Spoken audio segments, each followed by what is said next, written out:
এখানে আল্লাহর ধর্মের দল ঠিক লড়েছে। আজকের অনুষ্ঠানের সম্মানিত সভাপতি, ঢাকা থেকে আগত অতিথিবৃন্দ, এখানকার নেতৃবৃন্দ, টাঙ্গাইল থেকে আগত নেতৃবৃন্দ, উপস্থিত সুধীবৃন্দ, আসসালামু আলাইকুম। গত 2008 সালের 8 জানুয়ারি থেকে আমাদের যে জীবন শুরু হয়েছিল সেটা ছিল কমল জীবন। সেই কমল জীবনের কাহিনী যদি বলি আজকে সারা রাত ফুরিয়ে গেলাম আমার কথা শেষ হবে না। সে কষ্টের কাহিনী জায়নামাজে লেখা আছে, সে কষ্টের কাহিনী আকাশে বাতাসে দেওয়া আছে।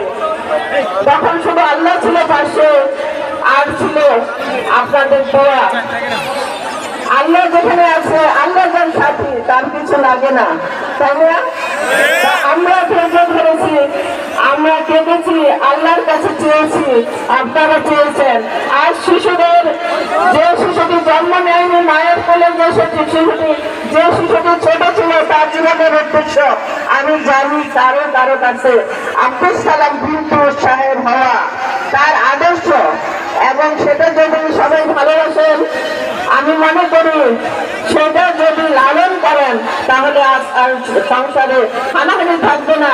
ওনার মতো মানুষ যদি বাংলাদেশে 50% হয় তবে কোনো পুলিশ লাগবে না, কোনো থানা লাগবে না, কোনো দুদক লাগবে না, দুর্নীতি দমন কমিশন লাগবে না। আমি এটা বিশ্বাস করি। 17 বছর কেউ ফেস নামলেও আল্লাহ যেখানে আমাদের বাঁচিয়ে রেখেছে, আমরা ভেসে যাইনি, ডুবে যাইনি। তাহলে একটি দরকার হলো আল্লাহর কাছে চাইতে বলা হয়েছে। আমরা যদি সেই সংযত থাকি, আমরা যদি নিজেদের সংশোধন করি, কেন চাঁদাবাজি হবে সমাজে, কেন হানাহানি হবে? আওয়ামী লীগ যা করেছে, অন্য দল করেছে যা কিনা বাড়াবাড়ি হয়েছে আপনারা বলছেন, তাহলে আমরা কেন সেখানে যাব? আমরা কেন তা করবো? কেন ঢাকায় ঢাকা থেকে শুনতাম বিভিন্ন কথা, নির্যাতিত রয়ে গেছে। আমার হাজবেন্ডকে যারা ভালোবাসতো তারা কোন ভাষা হয়ে আছে, কেন এইসব শুনতে হয়?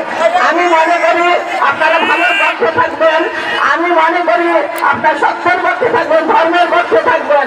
এখানে মাওলানা ভাসানীর আদর্শ, শহীদ প্রেসিডেন্ট জিয়াউর রহমানের আদর্শ, তার সততা, এই আব্দুল সালাম বিনতুর মধ্যে কম্বিনেশন। আব্দুল সালাম বিনতু একটি ইতিহাস, যুগে যুগে জন্ম নেওয়ার আব্দুল সালাম বিনতু। কাজেই আমরা আপনাদের সাথে সাথে আমরা ভাগ্যবান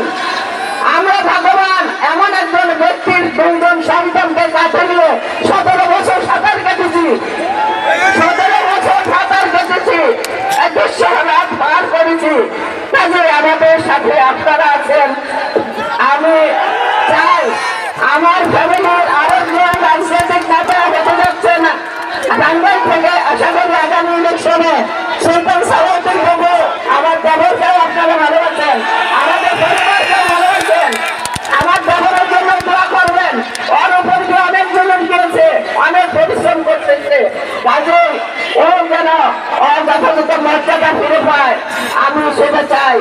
আর তার সাথে আমাদের উপজেলার, আমাদের সমগ্র টাঙ্গাইলের, সমগ্র বাঙালি জাতির জীবন যেন সুন্দর হয়, আর যেন কোনো ফেসিবাদের উৎপত্তি না হয়, সেটা আমি চাই। সবার ভালো হোক, সবাই সুন্দর থাকুক, এবং আমি দোয়া করি যে বৈষম্য বিরোধী আন্দোলনে যারা শহীদ হয়েছেন, যারা আহত হয়েছেন, সবার মাগফিরাত কামনা, যারা শহীদ হয়েছেন তাদের মাগফিরাত কামনা করি, তাদের পরিবারের প্রতি সমবেদনা জানাই। আর যারা আহত হয়েছেন আমরা সবাই যেন তাদের পাশে থাকি।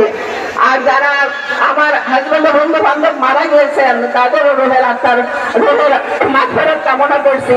আগামী দিনের তরুণ সমাজ আমরা একটা সুন্দর বাংলাদেশ দেখতে চাই। আমরা একদিন মরে যাব, আদর্শ যেন বেঁচে থাকে। সবাইকে ধন্যবাদ।